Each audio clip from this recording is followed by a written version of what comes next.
William Shakespeare.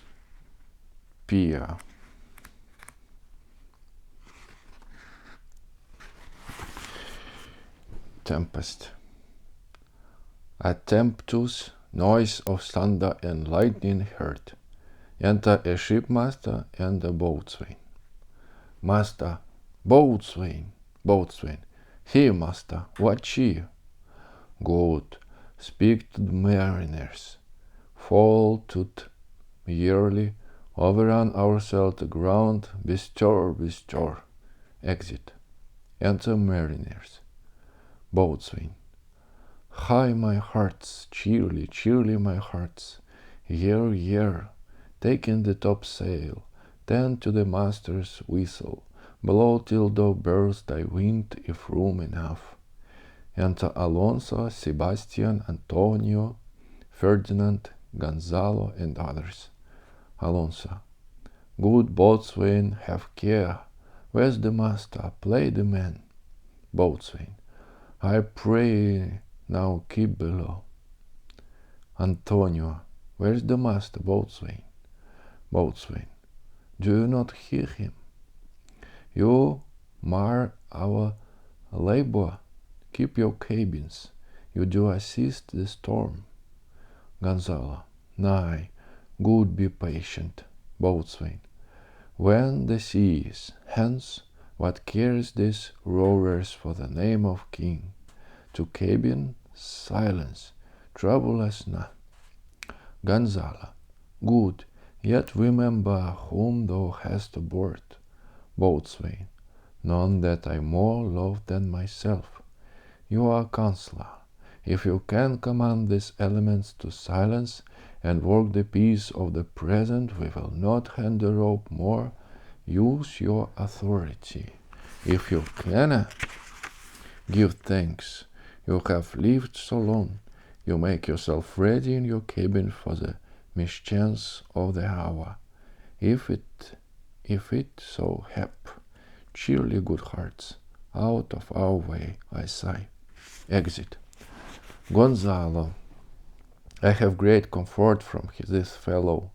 Methinks he has no groaning mark upon him. His complexion is perfect gallows.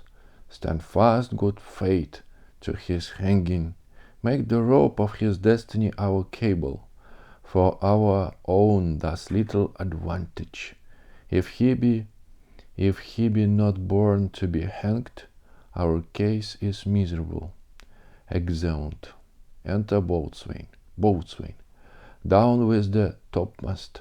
Here, lava, lava, bring her to try with main course. A plague. A cry within. Enter Sebastian, Antonio, and Gonzalo. Upon the howling. They are louder than the weather or our office. Here again. What do you hear?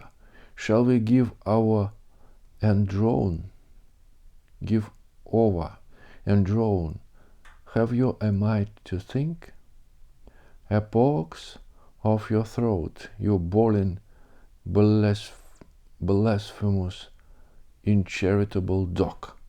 Boatswain. Work you then. Antonio. Hang curb, hang, you whoreson, insolent noisemaker. We are less afraid to be drowned than thou art. Gonzalo. I warrant him for drowning. Thou, the ship were no stronger than a nutshell, and as leaky as an unstanched wench. Boatswain. Lay her a hold, set her 2 courses off to sea again, lay her off. Enter mariners wet. Mariners. All lost, to prayers, all lost. Boatswain. What must our mouth be called? Gonzalo. The king and prince at prayers, let's assist them. For our case is as theirs. Sebastian. I am out of patience. Antonio. We are merely cheated of our lives by drunkards. This white-chopped rascal, would thou midst lie droning, the washing of 10 tides. Gonzalo. He'll be hanged yet. though every drop of water sware against it, and gaped whilst to glut him. A confused noise within. Mercy on us. We split, farewell my wife and children, farewell brother. We split. Antonio, let's all sink with the king. Sebastian, let's take leave of him. Exeunt. Gonzalo, now would I give 1,000 furlongs of sea for an acre of barren ground, long heath, brown firth, and thin. The wills above be done, but I would fain die a dry death. Exit. 1-2. Enter Prospero and Miranda. Miranda, if by your art, my dearest father, you have put the wild waters in this roar, I light them. The sky it seems would pour down stinking pitch, but that the sea, mounting to the welkin cheek, dashes the fire out. Ah, I have suffered with those that I saw suffer. A brave vessel who had no doubt some noble creature in her dashed all to pieces. Oh, the cry did knock against my very heart. Poor souls, they perished. Had I been any god of power, I would have sunk the sea within the earth or air. It should the good ship too have swallowed, and the frothing souls within her. Prospero, be collected. No more amazement. Tell your piteous heart that there is no harm done. Miranda, oh, the day. Prospero, no harm. I have done nothing but in care of thee, my dear one, thee, my daughter, who art ignorant of what thou art, not knowing of whence I am. Know that I am more better than Prospero, master of a full poor cell, and thy no greater father. Miranda, more to know, did never meddle with my thoughts. Prospero, 'tis time I should inform thee, father. Lend thy hand, and pluck my magic garment from me. So, lie there my art. Wipe thou thine eyes, have comfort. The direful spectacle of the wreck which touched the very virtue of compassion in thee. I have with such provision in my art, so safely ordered, that there is no soul, no, not so much perdition as an air, betid to any creature in the vessel, which thou heardst cry, which thou sawest think. Sit down, for thou must now know, father. Miranda, you have often begun to tell me what I am, but stopped, and left me to a bootless inquisition. Concludingst I, not yet. Prospero, the hours now come, the very minute bids thee ope thine ear. Obey, and be attentive. Canst thou remember a time before we came unto this cell? I do not think thou canst, for then thou wast not out 3 years old. Miranda, certainly, sir, I can. Prospero, by what? By any other house or person?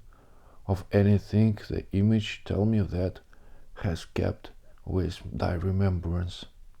Miranda, 'tis far off, and farther like a dream than an assurance that my remembrance warrants.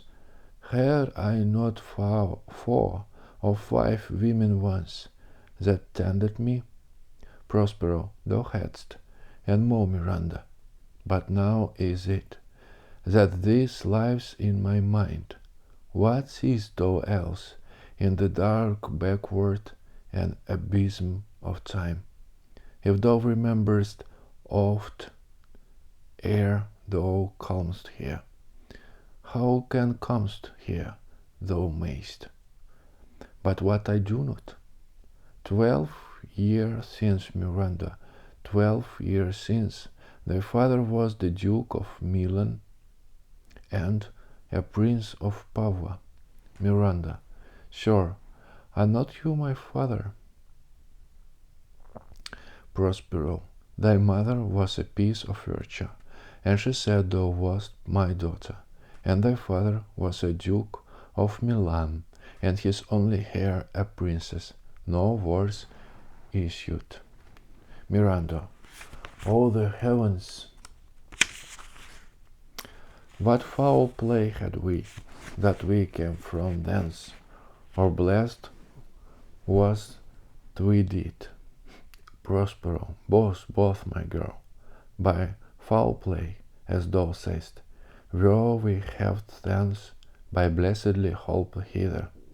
Miranda, oh my heart bleeds to think of thing that I have turned you to, which is from my remembrance. Please you, father.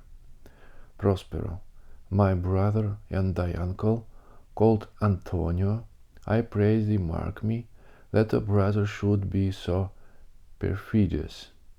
Be he, whom next thyself of all the world I loved, and to him put the manage of my state, as at that time through all the signories it was the first, and Prospero, the prime duke, being so reputed in dignity and for the liberal arts without a parallel, those being all my study, the government I cast upon my brother, and to my stead grew stranger, being transported and wrapped in secret studies. Thy false uncle, dost thou attend me? Miranda, sure most heedfully. Prospero, being once perfected how to grant sweets, how to deny them, who to advance, and who to trash for overtopping, new created the creatures that were mine, I sigh, or change them, or else new formed them, having both the keys of officer and office, set all hearts in the state, to what time pleased his ear, that now he was the ivy which had hid my princely trunk, and sucked my verdure out. And thou attendst not? Miranda, oh good sir, I do. Prospero, I pray thee mark me. All thus neglecting worldly ends, all dedicated to closeness, and the bettering of my mind with that, which but my being so revered, overprized all popular rate, and my false brother awaked an evil nature, and my trust like a good parent did beget of him a falsehood in its contrary, as great as my trust was, which had indeed no limit, I confidence sans bound. He being thus lorded, not only with what my revenue yielded, but what my power might else exact, like one who having into truth by telling of it, made such a sin of his memory to credit his own lie, he did believe he was indeed the Duke, out of the substitution, and executing th'outward face of royalty with all prerogative. Hence his ambition growing. Dost thou hear, Miranda? Your censure would cure deafness. Prospero, to have no screen between this part he played and him he played it for, he needs will be absolute Milan. He, poor man, my library was dukedom large enough. Of temporal royalties he thinks me now incapable. Confederate so dry he was, so sway, with King of Naples to give him annual tribute, to him homage, subject his coronet to his crown, and bend the dukedom yet unbowed. Alas, poor Milan, to most ignoble stopping. Miranda. Oh, the heavens! Prospero. Mark his condition and the vent.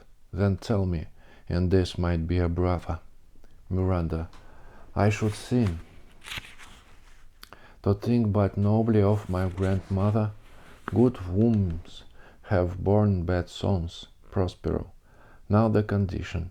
This king of Naples being an enemy to me inveterate, hearkens my brother sweet, which was that he in lieu of the premises of homage, and I know not how much tribute, should presently extirpate me and mine out of the dukedom, and confer fair Milan with all the honors of my brother, whereon a treacherous army lived. One midnight, fated of the purpose, did Antonio open the gates of Milan, and in the dead of darkness the ministers for the purpose hurried thence me, and thy crying self. Miranda, I like for pity. I not remembering how I cried out then, will cry it over again. It is a hint that brings mine eyes to ye. Prospero, hear a little further, and then I'll bring thee to the present business which now supposes, without the which the story were most impertinent. Miranda, wherefore did they not that hour destroy us? Prospero, well demanded, wench. My tale provokes that question. Dear, they durst not. So dear the loss my love bore me, nor set a mark so bloody on the business, but with colors fairer painted their foul sense. In few, they hurried us aboard a bark, bore us some leagues to sea, where they prepared a rotten carcass of a butt, not rigged, nor tackle, sail, nor mast, the very words instinctively have quitted. There they hoist us, to cry to the sea. They wrote to us, to sign to the winds, whose pity signing back again did us but loving run. Miranda, alack, what trouble was I then to you? Prospero, oh, a cherubim thou wast, that did preserve me. Thou didst smile, infused with a fortitude from heaven, when I have decked the sea with drops full salt. Under my burden groaned, which raised in me an undergoing stomach to bear up against what should ensue. Miranda, how came we ashore? Prospero, by providence divine, some food we had, and some fresh water, that a noble Neapolitan Gonzalo, out of his charity, who being then appointed master of his design, did give us, with rich garments, linens, stuffs, and necessaries, which since have steadied much. So of his gentleness, knowing I loved my books, he furnished me from mine own library with your volumes that I prize above my dukedom. Miranda, would I might but ever see that man, Prospero. Now I advise, sit still and hear the last of our sea sorrow. Here in this island we arrived, and here have I, thy schoolmaster, made thee more profit than other princes can, that have more time for vain of hours, and tutors not so careful. Miranda, heaven thank for it, and now I pray you, sir, for still 'tis beating in my mind your reason for raising this sea storm. Prospero, now thus far forth, by accident most strange, bountiful fortune, now, my dear lady, has mine enemies brought to this shore, and by my prescience I find my zenith does depend upon a most auspicious star, whose influence If now I cart not by but omit, my fortunes will ever after droop. Here cease more questions thou art inclined to sleep. 'Tis a good dullness, and give it away. I know thou canst not choose. Come away, servant, come. I'm ready now. Approach, my Ariel, come. Enter Ariel.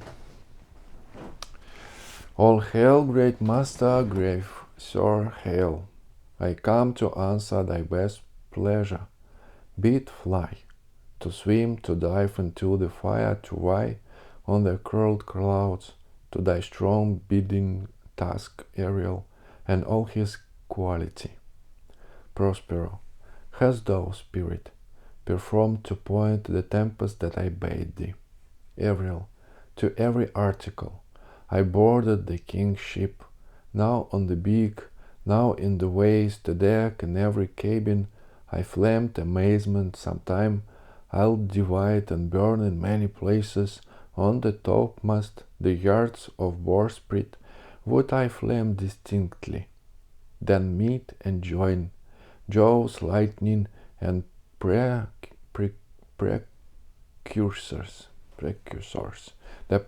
the precursors of the dreadful thunderclaps more momentary, and sight outrunning Vernet, the fire, the cracks of sulphurous roving, the most mighty Neptune seemed to besiege and make his bold waves tremble, yea, his dread trident shake.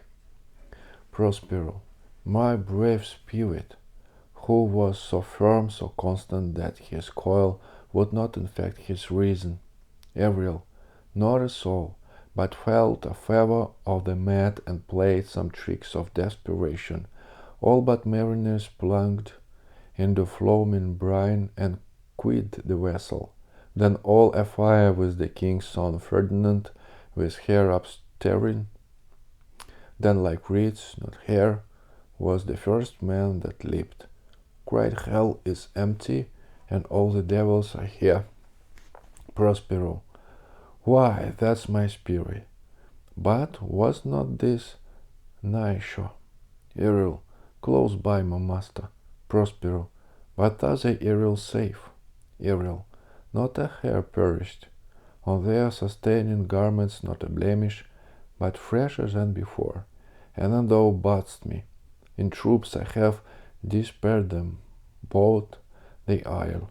The king's son have I landed by himself, whom I felt cooling of the air with sighs, in the odd angle of the isle, and sitting his arms in this sad knot. Prospero, of the king's ship the mariners, say how thou hast disposed, and all the rest of the fleet. Ariel, safely in harbor, in the king's ship, in the deep nook, where once thou call'st me up at midnight to fetch dew from the still waxed vermoutheth. There she's hid. The mariners all under hatches stowed, who with a charm joined to the suffered labor I have left asleep, and for the rest of the fleet, which I dispersed, they all have met again and are upon the Mediterranean float, bound sadly home from Naples, supposing that they saw the king's ship wrecked, and his great person perish. Prospero, Ariel, thy charge exactly is performed, but there is more work. What is the time of day? Past the mid-season. At least 2 glasses. The time twixt 6 and now must by us both be spent preciously. Ой.